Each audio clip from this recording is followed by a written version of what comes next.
Welcome to TR TV official. నేను మీ అని నిన్న వరకు మనం అయితే చూసాము వైరాలో జరిగిన ఏదైతే రుణమాఫీకి సంబంధించిన 2 లక్షల రుణమాఫీకి సంబంధించిన సభలో సీఎం రేవంత్ రెడ్డి మాట్లాడిన విధానం గురించి ఒకసారి చర్చిద్దాం. నిజంగా సీఎం రేవంత్ రెడ్డి నిన్న మాట్లాడిన విధానం కావచ్చు, లేకుంటే మాజీ మంత్రి బీఆర్ఎస్ సంబంధించిన హరీష్ రావు గురించి మాట్లాడిన విధానం కావచ్చు, నిజంగా అతను సీఎం అయినా అనే విధంగా కనిపిస్తా ఉన్నాయి. ఎందుకంత దురహంకారంతో మాట్లాడుతా ఉన్నారు? ఎందుకంత ఆ మాట విధానము? నువ్వు ఇంకా వర్కింగ్ ప్రెసిడెంట్ కాదయ్యా, నువ్వు సీఎం హోదాలో ఉన్నప్పుడు అలా మాట్లాడడం కరెక్టేనా? ఒక వ్యక్తి సీఎం ఉన్న హోదాలో ఉన్నప్పుడు ప్రతి ఒక్కరిని గౌరవించాలి. ప్రతిపక్షాలు అయినా కానీ ఏ విధంగా మాట్లాడాలి ఒక ధోరణి ఉంటుంది. కానీ నువ్వు మాట్లాడిన విధానము నిన్న అందరికీ ఒకసారి తెలంగాణ సీఎం రేవంత్ రెడ్డి అయినా ఇలా మాట్లాడేదని అనిపిస్తా ఉంది. గతంలో మీరు మాట్లాడారు, చాలా మాటలు మాట్లాడారు, కానీ అవి ఏంటంటే వర్కింగ్ ప్రెసిడెంట్ గా ఉన్నావు కాబట్టి అక్కడ ఏదైతే కాంగ్రెస్ టిపిసిసి అధ్యక్ష పదవిలో ఉన్నావు కాబట్టి అధ్యక్ష పదవి కాబట్టి నువ్వు ఏదైనా మాట్లాడవచ్చు. కానీ ఈ రోజున నువ్వు సీఎం హోదాలో ఉన్నావు కదా, ఈ విధంగా నువ్వు హరీష్ రావు మీద మాట్లాడిన విధానాలు కానీ లేకుంటే నువ్వు నిన్న చేసిన వ్యాఖ్యలు కానీ అది తెలంగాణ ప్రజలందరూ ఖండిస్తా ఉన్నారు. ఒకసారి నిన్న ఏం మాట్లాడారు ఏంటి అవన్నీ ఒకసారి మనం క్లియర్ కట్టిగా తెలుసుకునే ప్రయత్నం అయితే చేద్దాము. గోదావరి నీళ్లు చల్లుకోండి బుద్ధొస్తదేమో, కేటీఆర్ హరీష్ రావులకి చిత్తశుద్ధి లేదు, డిజైన్ల పేరుతో కోట్లకు దండుకున్నారు, సీతారాం ప్రాజెక్ట్ ప్రారంభంలో సీఎం రేవంత్ రెడ్డి అన్నట్టు కూడా తెలుస్తా ఉంది. సరే, ఇదంతా బాగానే ఉంది, వాళ్ళు దోచుకున్నారు, ఏం చేశారు, అదంతా బాగానే ఉంది అని ఇక్కడ ఇంకొకటి మాట ఆయన అన్న విధానం ఏంటంటే, ఒక మాట అన్నాడు, ఇది రాజీనామా చేయి లేదంటే అమరవీళ్ళ స్తూపం వద్ద ముక్కు నేలకు రాయి అనేది కూడా బాగానే ఉంది. అని తర్వాత తన యొక్క వ్యాఖ్యలు ఏవైతే ఉన్నాయో హరీష్ రావు అన్న విధానము, నీకు మీ మామకి సిగ్గు లేకుండా ఏట్లో దూకి చావండి అని అన్నాడు. నిజంగా అది కరెక్టేనా? నీకు మీ మామకి సిగ్గు లేకుండా ఏట్లో దూకి చావండి, అదొక సీఎం హోదాలో ఉన్న వ్యక్తి మాట్లాడిన మాటలేనా? నిజంగా సరే, నువ్వు అన్నదేంటి, ఏకదాటిలో రుణమాఫీ చేస్తా అని చెప్పావు. ఏకదాటిలో అంటే ఒకే దశలో చేస్తా అని చెప్పినావు, 2 లక్షల వరకు 3 దశల్లో చేసావు. మీరు చెప్పింది కూడా డిసెంబర్ 9 మేము వచ్చిన మరు తెల్లారే రుణమాఫీ చేస్తా అని చెప్పావు. కానీ ఎప్పుడు చేశారు? మీరు వచ్చిన 8 నెలలకు కదా మీరు చేసింది రుణమాఫీ.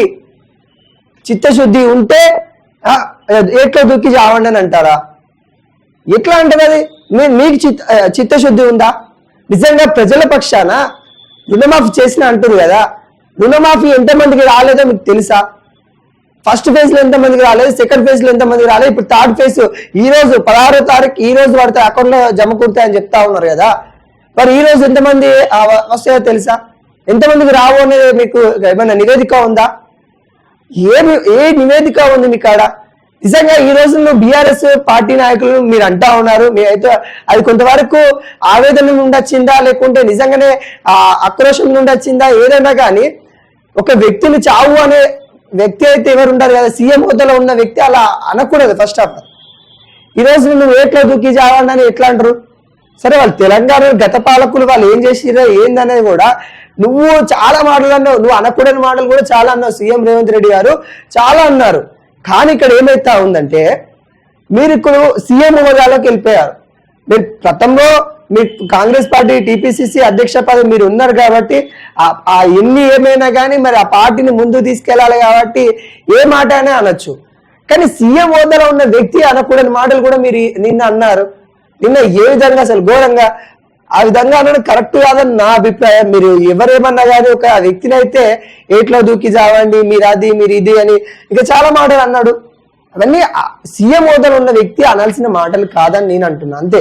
అంతకు మించి మనము అదేం చెప్పర్లే. కానీ సీఎం రేవంత్ రెడ్డి సీఎం హోదాలో ఉన్నాడు కాబట్టి ఆ మాటలు అనుకుంటూ ఉండాల్సింది అని మేము అనుకుంటాను. ఇచ్చిన మాట ప్రకారం 2 లక్షల రుణమాఫీ చేశాం. ఇప్పటికైనా తండ్రి కొడుకులు బావ బొమ్మార్దులు మారాలి. దీనంగా దివాళిగా తీసిన బీఆర్ఎస్ బతుకు బస్టాండ్ అయింది.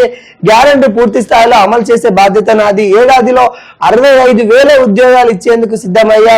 వచ్చే 2 ఏళ్లుగా సీతారాం ప్రాజెక్ట్ పూర్తి, 7 లక్షల ఎకరాలకు నిలిస్తాం. వైరా సభలో సీఎం రేవంత్ రెడ్డి అన్నట్టు కూడా కథనాలు అయితే వస్తా ఉన్నాయి. ఆనాడు హరీష్ రావు సవాళ్లు విసిరాడు, విసిరాడు. రుణమాఫీ చేస్తే నేను సిద్దిపేట ఎమ్మెల్యే పదవికి రాజీనామా చేస్తాను, మళ్ళీ ఎన్నికల్లో పోటీ చేయనని ఈ రోజు వైరాగడ్డ మీద నుంచి ఈ ఖమ్మం జిల్లా ప్రజల సమక్షంలో అడుగుతున్న హరీష్ రావు, నీకు చీము నెత్తు సిగ్గు లజ్జ ఉంటే లజ్జ అంట రాజీనామా చేయి. నువ్వు కూడా నీ మామలాగా సిగ్గులేనోడివి అయితే ఏట్లో దూకి చావు, ఆ రోజునే నేను చెప్తాను అన్నట్టు కూడా ఆయన అయితే చెప్తాడు. మాట్లాడిన విధానం అంతా ఇక్కడ రాశారు వాళ్ళు. హరీష్ రావు రాజీనామాకు సిద్ధంగా ఉండాలని సిద్దిపేటకు పట్టిన శని పీడ విరగడ వెళ్ళిపోతుందని కూడా చెప్తా ఉన్నారు. 15 ఆగస్టు లోపు 2 లక్షల రుణమాఫీ చేస్తామని మాట ఇచ్చాం, ఇప్పటికల్లా మళ్ళీ సవాలు విసురుతున్నా. నీలో చీము నెత్తురు ఉంటే రాజీనామా చేయి, నువ్వు ఎలాగో రాజీనామా చేయవు. అమరవీరుల స్తూపం దగ్గరికి వచ్చి ముక్కు నీళ్లకు రాసి కాంగ్రెస్ పార్టీకి సవాలు విసిరేందుకు తెలంగాణ రైతాంగానికి క్షమాపణ చెప్పాను కూడా ఆయన ఈ రోజు ఆ మాట్లాడిన విధానం తెలుస్తా ఉంది. దాని మీద కూడా హరీష్ రావు కూడా రికౌంటర్ కూడా ఇచ్చినట్టు కూడా తెలుస్తా ఉంది. బీఆర్ఎస్ మాఫీ చేయలేదు, 1 లక్ష సైతం బీఆర్ఎస్ మాఫీ చేయలేదంట. మరి ఇదేందో 4 దఫాలుగా చేసే అవి వడ్డీలకే సరిపోయాయి. మేము ఒకేసారి 2 లక్షల మాఫీ చేశాం. ఒకేసారి ఎక్కడ చేసిరా, 3 దశలు చేసిరా మీరు. ప్రజల్లో ఆర్థిక ప్రభుత్వంలో ఆర్థిక ఇబ్బందులు ఉన్నాయని ఇచ్చిన మాటకు కట్టుబడుతున్నా. బీఆర్ఎస్ కమిషన్ల కకృతి వల్లే సీతారాం నిలిచిపోయింది. డిప్యూటీ సీఎం భక్తి విక్రమార్క అని చెప్తా ఉన్నారు. ఇక వాళ్ళు 1 లక్ష రూపాయలు ఏం చేయలేదు, మరి మేమే చేసినాం అని చెప్తా ఉన్నారు. ఇక హరీష్ రావు దీనికి కౌంటర్ ఏమి ఇచ్చిందో చూద్దాం. రుణమాఫీ పచ్చి అబద్ధం, కాంగ్రెస్ రైతుల దగా చేసింది. అబద్ధాలు సైతం సిగ్గుపడి ఆత్మహత్య చేసుకునేలా సీఎం ప్రవర్తన. రేవంత్ రెడ్డి రైతు ద్రోహి మాత్రమే కాదు, దైవ ద్రోహి సైతం. 31,000 కోట్ల రుణమాఫీ చేస్తామని 9,000 కోట్ల కోత పెట్టారు సిద్దిపేట ఎమ్మెల్యే హరీష్ రావు. ఇక ఇదేంటంటే వాళ్ళు 9,000 కోట్ల కోత పెట్టినట్టు కూడా తెలుస్తా ఉంది. నిజంగా కోతకైతే కొంతమంది అయితే గురైనట్టు కూడా తెలుస్తా ఉంది.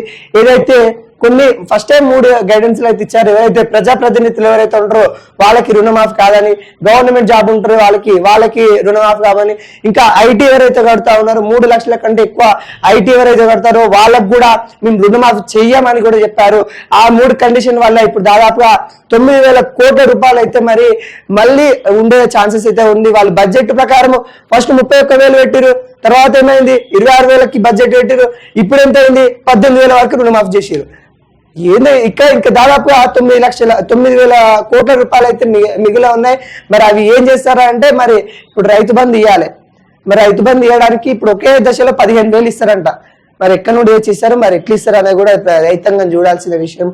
ఏది ఏమైనా కానీ నిన్న సీఎం రేవంత్ రెడ్డి అన్న వ్యాఖ్యలు ఏదైతే ఉందో అందరూ కూడా కొంతమంది అయితే సీఎం రేంజ్ లో ఉన్న వ్యక్తి మాట్లాడిన మాటలు కావవి సిగ్గు, శరం, లజ్జ, ఇజ్జతి ఇవన్నీ అంటే తెలంగాణ ప్రజలు ఎప్పటికీ యూజ్ చేసే పదాలు అయినప్పటికీ కూడా ఈ పదాలు ఎట్లా అంటే ఒక సీఎం హోదాలో ఉన్న వ్యక్తి ఇక్కడ తెలంగాణ ప్రజలందరికీ రిఫరెండింగ్ ఇచ్చే వ్యక్తి ఎవరైతే ఉన్నారో సీఎం, అలాంటి వ్యక్తి ఇలాంటి వ్యాఖ్యలు చేయడం అనేది కరెక్ట్ కాదని కూడా అంటా ఉన్నారు.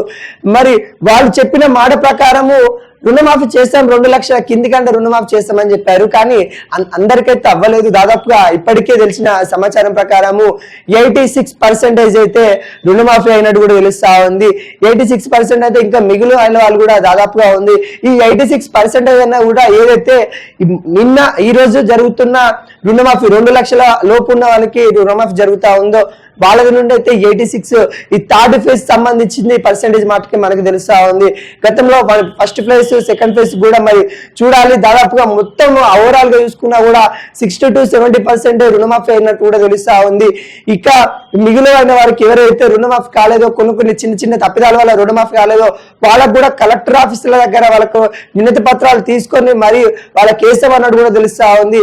ఏది ఏమైనా కానీ ఇక్కడ 9,000 కోట్ల రూపాయలు, మళ్ళా ఆ ఫస్ట్ ఫేజ్ లో 800 కోట్ల రూపాయలు, తర్వాత సెకండ్ ఫేజ్ లో దాదాపుగా 600 కోట్ల రూపాయలు, మరి థర్డ్ ఫేజ్ లో ఇంకా పడనుంది. అది కూడా ఇంత మిగిలితే చూడాలి.